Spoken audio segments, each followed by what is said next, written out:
ত্রাণ দেবেন 12টায়।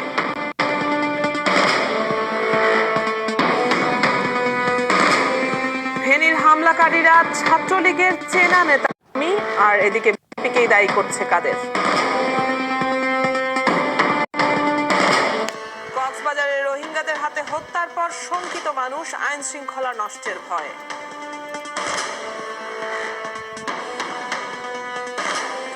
নাসিরনগর হামলার 1 বছরেও অভিযোগপত্র দেয়নি, সবাই জামিনে, আতঙ্ক আছেই।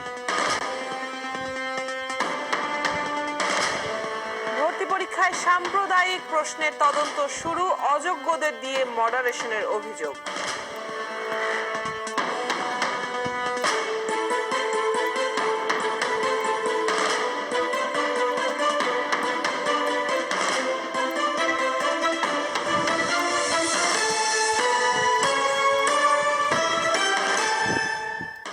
স্বাগত দেশযোগের সাথে আছি রুবাইয়া তদন্তি। শুনছিলেন শিরোনামগুলো, এবারে বিস্তারিত। রোহিঙ্গা পরিস্থিতি দেখতে বিএনপি নেত্রী খালেদা জিয়া রোববার সন্ধ্যায় চট্টগ্রাম থেকে কক্সবাজারে পৌঁছেছেন। আসার পথে পথে নেতাকর্মীদের ভিড় আর অভিনন্দনের জোয়ারে তীব্র যানজট দেখা দেয় চট্টগ্রাম কক্সবাজার মহাসড়কে। এর আগে ফেনী হামলায় দায় আওয়ামী লীগকে নিতে হবে বলে জানান বিএনপি মহাসচিব। আলম হোসেনের তোলা ছবিতে আরো জানাচ্ছেন শফিক আহমেদ। চট্টগ্রাম শহর থেকে বের হবার মূল পথ কর্ণফুলী সেতুতে নেতাকর্মীদের এই উচ্ছ্বাস, আর সে কারণেই রাস্তায় যান চলাচল বন্ধ হয়ে যায়। একই অবস্থা দেখা গেছে চন্দনাইশ, পটিয়া, সাতকানিয়া, লোহাগাড়া, চকরিয়া, পেকুয়া, রামু এবং কক্সবাজারের বিভিন্ন এলাকায়। আগামী জাতীয় সংসদ নির্বাচনে যারা বিএনপির মনোনয়ন প্রত্যাশী, তাদের শোডাউন ছিল পুরো রাস্তা জুড়ে।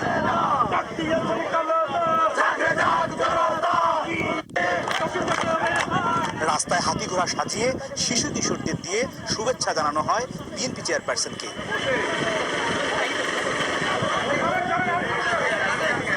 নেতাকর্মীদের বিপুল উপস্থিতির কারণেই চট্টগ্রাম থেকে কক্সবাজার পৌঁছানোর কথা 4 ঘন্টায়, কিন্তু বিএনপি চেয়ারপারসনের গাড়িবহর কক্সবাজারে এসে পৌঁছায় ঠিক 8.5 ঘন্টায়। এর আগে চট্টগ্রাম সার্কিট হাউসে সংবাদ সম্মেলন করে শনিবারের হামলার জন্য ক্ষমতাসীন দল আওয়ামী লীগকে দায়ী করে বক্তব্য দেন বিএনপির মহাসচিব। আজকে যদি আওয়ামী লীগকে অস্বীকার করে, তারা চরম সত্যকে অস্বীকার করবে। তাহলে আমি কথাই বলতে চাই যে আসলে ওনারা ইচ্ছাকৃত হবে এই সমস্ত সন্ত্রাসকে প্রশ্রয় দিচ্ছেন, এগুলোকে ভিন্ন খাতে প্রভাবিত করার চেষ্টা করার মধ্যে দিয়ে। সোমবার বালুখালী কুতুপালং এলাকায় 4টি রোহিঙ্গা ক্যাম্পে ত্রাণ বিতরণ করবেন বিএনপি চেয়ারপারসন। যে কালকে শান্তিপূর্ণভাবে এই ত্রাণ বিতরণ করা সম্ভব হবে। শফিক আহমেদ, 71, কক্সবাজার। খালেদার গাড়ি বহরে হামলার জন্য বিএনপিকেই দায়ী করেছে আওয়ামী লীগ। দলটির সাধারণ সম্পাদক বলেছেন, অন্যের ঘাড়ে দোষ চাপাতে বিএনপি নিজেরাই মারামারি করেছে। রোববার সচিবালয়ে এসব কথা জানান তিনি। লক্ষ লক্ষ জনতা তার সঙ্গে আছে এটা দেখানো, এবং সেটা যখন হচ্ছিল না, তখন ফেনী তার কনস্টিটিউয়েন্সির কাছে সেখানে ঘটনা ঘটিয়ে দোষ দিলেন সরকারের ঘাড়ে।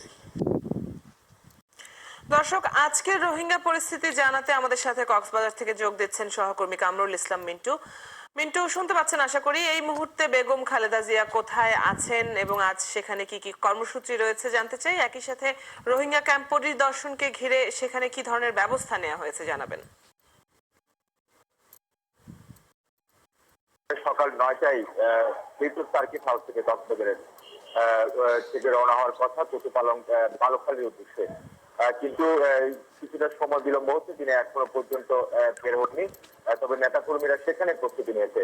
আমি যে জায়গায় দাঁড়িয়ে আছি এটা হচ্ছে কুতুপালং এলাকা, বালুখালী থেকে প্রায় 10 কিলোমিটার একটু দূরে, এবং এই বালুখালীতে এখনো পর্যন্ত নেতা কর্মীদের সমাগম আমরা দেখতে পাচ্ছি। খালেদা জিয়াকে সংবর্ধনা দেওয়ার জন্য এখানে নেতা কর্মীদের প্রস্তুতি থাকার কথা, কিন্তু সেই জায়গায় আমরা এখনো প্রস্তুতি দেখছি না। তবে আমরা যে তথ্যটা জানতে পেরেছি, জেলা বিএনপির সভাপতি সাধারণ বলেছেন তিনি 9টা সাড়ে 9টার দিকে তিনি রওনা হবেন এবং বালুখালীতে।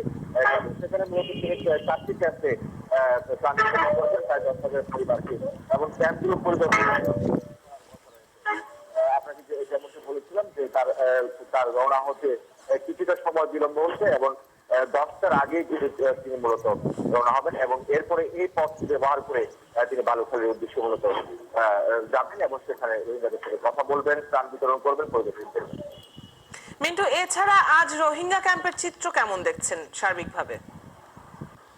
আরেকটা বিষয় আপনি আইনশৃঙ্খলার কথা জানতে চেয়েছেন। এই খালেদা জিয়ার সফরকে ঘিরে, পরিদর্শনকে ঘিরে কিন্তু আইনশৃঙ্খলা বাহিনী সতর্ক আছে। গতকালকে আমরা সেই বিষয়টা দেখেছি। প্রত্যেকটা পয়েন্টে কিন্তু পুলিশ রয়েছে, পাশাপাশি বিজিবি দেখাচ্ছে। আপনি জানেন যে সেনাবাহিনী তো আছেই এবং পরিস্থিতি বলতে এরকম রোহিঙ্গা ক্যাম্পে যে নতুন করে যারা রোহিঙ্গা আসছেন তাদের এখনো পর্যন্ত মাথা বোঝা খাইতে হয়নি। আপনি জানেন যে কিছুদিন আগে প্রায় 10,000-এর মতো রোহিঙ্গা এসছে, তবে তাদের এখনো পর্যন্ত থাকা খাওয়ার যে ব্যবস্থা সেটা এখনো পর্যন্ত পরিপূর্ণতা পায়নি। তো আরেকটা বিষয় যে যেভাবে অনুপ্রবেশ ঘটেছিল 2 মাস আগে থেকেই, কিন্তু সেভাবেই এখন কিন্তু সেই অনুপ্রবেশটা অনেকটা কমে এসছে। গতকালকে সাঁতার কেটে 4 জন যুবক সাপদ্বীপ থেকে শুধু অনুপ্রবেশ ছাড়া আর নতুন করে অনুপ্রবেশের কোনো খবর আমাদের কাছে নেই। মিন্টু, আপনি নিশ্চয়ই থাকবেন সেখানে। ধন্যবাদ আমাদের সাথে যুক্ত হবার জন্য। দর্শক, বেগম খালেদা জিয়ার রোহিঙ্গা ক্যাম্প পরিদর্শনের খবরাখবর নিয়ে আমাদের সাথে যুক্ত হয়েছিলেন কক্সবাজার থেকে সহকর্মী কামরুল ইসলাম মিন্টু। এবারে অন্য প্রসঙ্গ। চিত্রনায়ক সাকিব খানের খ্যাতির বিড়ম্বনায় রীতিমতো বিব্রত হয়েছেন হবিগঞ্জের এক রিকশা চালক। 295 তোমার মোবাইল নাম্বার আমি জানি, কিভাবে? সাকিব খান মনে করে আমাকে সারাটা রাত দিন 24 ঘন্টা আমাকে ফোন করে, সাকিব ভাই আমি আপনার খুব ভক্ত, আপনার সাথে আমি কথা বলতে চাই। আমি বললাম আমি তো সাকিব খান নয়, আপনার খাকে কল করছেন। ঘটনা আর কিছু নয়, সাকিব খান অভিনীত ছবিতে ব্যবহার হয়েছিল একটা ফোন নাম্বার, আর তাতেই একজন খেটে খাওয়া মানুষের জীবনযাপন এতটাই অতিষ্ঠ হলো যে তিনি শেষমেশ আদালতের আশ্রয় নিতে বাধ্য হলেন।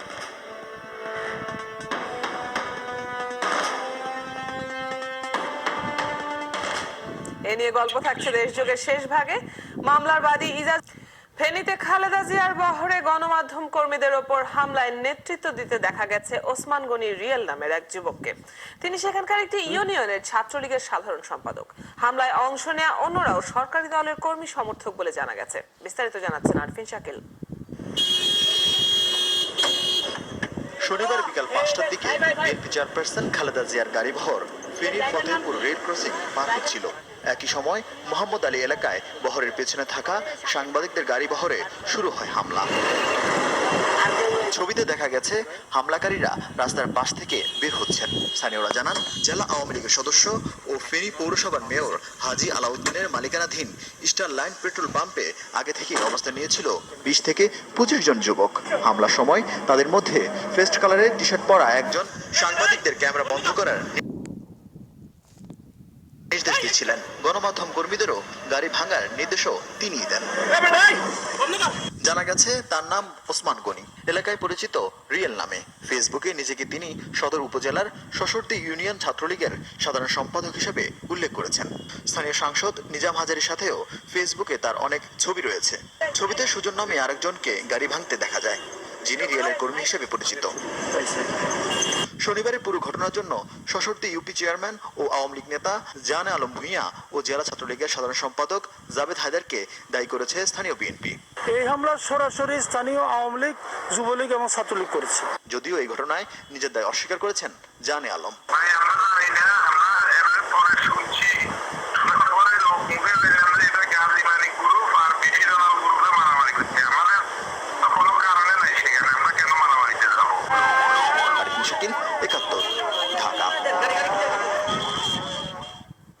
দর্শক, ফেনীতে খালেদা জিয়ার বহরে গণমাধ্যম কর্মীদের ওপর হামলার আরো খবর জানাতে আমাদের সাথে যুক্ত হচ্ছেন সহকর্মী জহিরুল হক মিলু।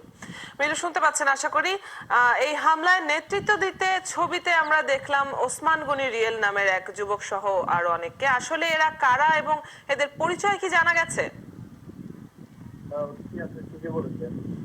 গত 1 দিন আগে বেগম খালেদা জিয়ার গাড়ি বহরের থাকা